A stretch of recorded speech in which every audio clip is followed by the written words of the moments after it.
Örgütün en tehlikeli, en kurnaz, en acımasız üyesi diyebiliriz kendine.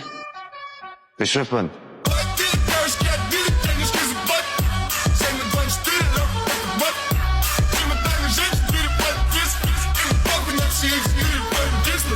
Axşamüstü 6-da durub 9-da xodlanıb şəhərə ley kimi düşən uşaqlarıq biz. Anamın sana bizə nə fərqi var? Sabah atıldı yoxsa atılmadı?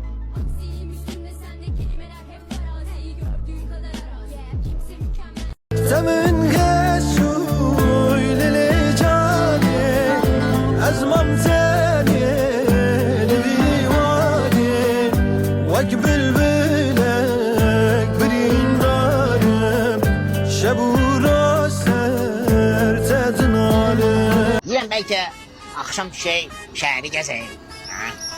Bakı bizə Miami.